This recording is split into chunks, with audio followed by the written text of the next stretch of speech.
brought to you by Silver Pumps.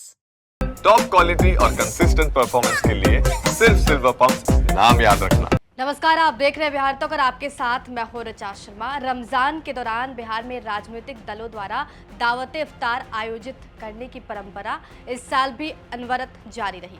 JDU अध्यक्ष और बिहार के मुख्यमंत्री नीतीश कुमार ने 23 मार्च को इफ्तार पार्टी का आयोजन किया था और इसके एक दिन बाद आरजेडी सुप्रीमो लालू प्रसाद यादव ने इफ्तार पार्टी का आयोजन किया।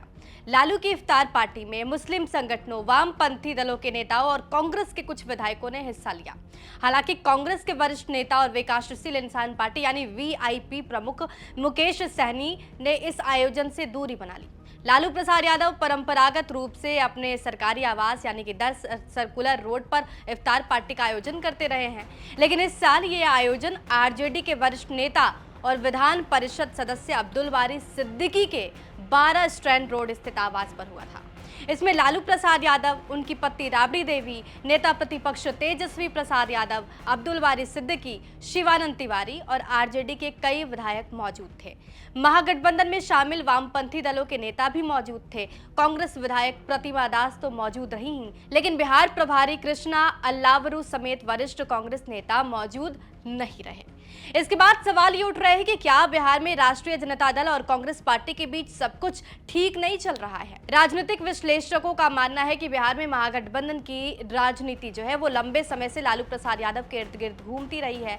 हालांकि कांग्रेस अब राज्य में अपने संगठनात्मक ढांचे को मजबूत करने पर ध्यान केंद्रित कर रही है, जो शायद इस आयोजन से उनके नेतृत्व की अनुपस्थिति की वजह से हो सकती है।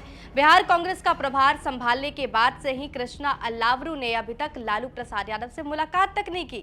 यहां तक कि कांग्रेस के नए प्रदेश अध्यक्ष राजेश कुमार ने भी पदभार संभालने के बाद से लालू प्रसाद यादव से मिलने की जरूरत समझी हो, जो दोनों दलों के बीच संभावित टकराव को लगातार बढ़ाते जा रहा है और ये संदेश भी दे रहा है कि कुछ भी ठीक नहीं है। ऐसे में सवाल ये उठता है कि क्या कांग्रेस अपनी रणनीति बदल रही है? क्या ये आरजेडी पर दबाव की कोशिश है या फिर कांग्रेस खुद अपनी अलग राह ले जाने की तलाश कर रही है? कांग्रेस की मीडिया और पब्लिसिटी डिपार्टमेंट के चेयरमैन पवन खेड़ा ने भी 23 मार्च को पटना में बिहार प्रदेश कांग्रेस कमेटी की तरफ से एक प्रेस कॉन्फ्रेंस की। उसमें कहा कि हमारा लक्ष्य है कि कांग्रेस को राज्य में 1990 वाली स्थिति में लाना है। पवन खेड़ा के इस बयान के बाद से पत्रकार ने सवाल किया कि बिहार में कांग्रेस 1990 के आसपास अपने दम पर सरकार में थी, तो क्या आगामी चुनाव में वो अकेले चुनाव लड़ने पर विचार कर रही है? खेड़ा इस सवाल को टाल गए और इससे ये भी संकेत मिलने लगे कि बिहार में कांग्रेस और आरजेडी के बीच सब कुछ ठीक नहीं चल रहा। अब इसमें सबसे बड़ा पेच है मुस्लिम वोटर्स को लेकर। देखिए, मुस्लिम वोटों की दावेदारी ही टसल का जो मेन जड़ है वो बना हुआ है।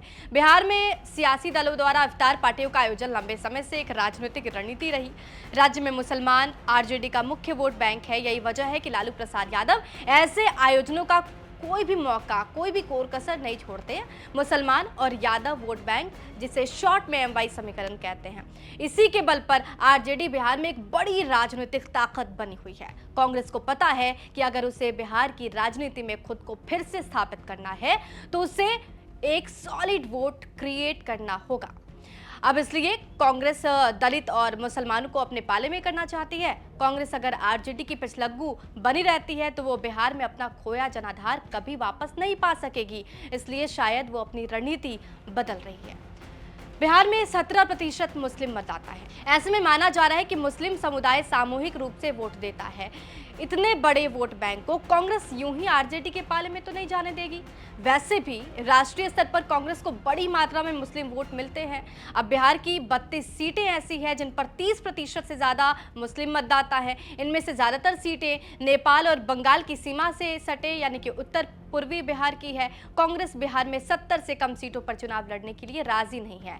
बिहार कांग्रेस के कई वरिष्ठ नेता कह चुके हैं कि महागठबंधन में शामिल कोई दल बड़ा और छोटा नहीं होता। समान विचारधारा वाले दल इसमें शामिल है। कांग्रेस इस बार सीट मुस्लिम बाहुल्य सीटों में आरजेडी के बराबर हिस्सेदारी चाहती है।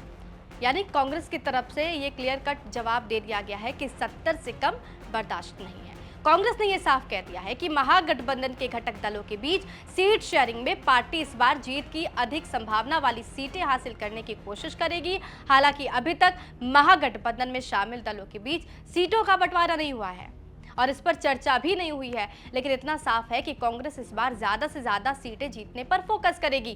कांग्रेस 2020 के चुनाव में 70 सीटों में से सिर्फ 19 सीटें जीतने में कामयाब हो पाई थी। कांग्रेस को महागठबंधन की हार के लिए जिम्मेदार भी ठहराया गया था। यही वजह है कि इस बार कांग्रेस की जो रणनीति है वो बदली बदली सी नजर आ रही है और जिन 70 सीटों पर चुनाव लड़ी उनमें से 45 पर एनडीए काफी मजबूत स्थिति में रहती है। बिहार के पिछले 4 चुनावों में इन सीटों पर कांग्रेस लगातार हार रही थी। वहीं कांग्रेस की कई ऐसी परंपरागत सीटें हैं जहां वाम दलों के हिस्से आई थी और इसका फायदा भी मिला, उनका प्रदर्शन बेहतर रहा। इससे पहले 2015 के विधानसभा चुनाव में कांग्रेस ने 41 सीटों पर उम्मीदवार उतारे और 27 सीटों पर जीत दर्ज की थी। कुल मिलाकर देखा जाए तो इस बार कांग्रेस की रणनीति जो है वो बिल्कुल अलग अलग बदली बदली सी नजर आ रही है और कांग्रेस ने अब से ही लालू यादव को आंख दिखाना शुरू कर दिया है। आपको क्या लगता है, कांग्रेस ने जिस तरीके से रणनीति बनाने की शुरुआत की है उसमें कितनी कामयाबी मिलेगी, चुनाव में क्या रिजल्ट हो सकता है? हमें कमेंट बॉक्स में जरूर बताइए। बिहार की तमाम खबरों के लिए हमारे साथ बने रहिए और देखते रहिए बिहार तक।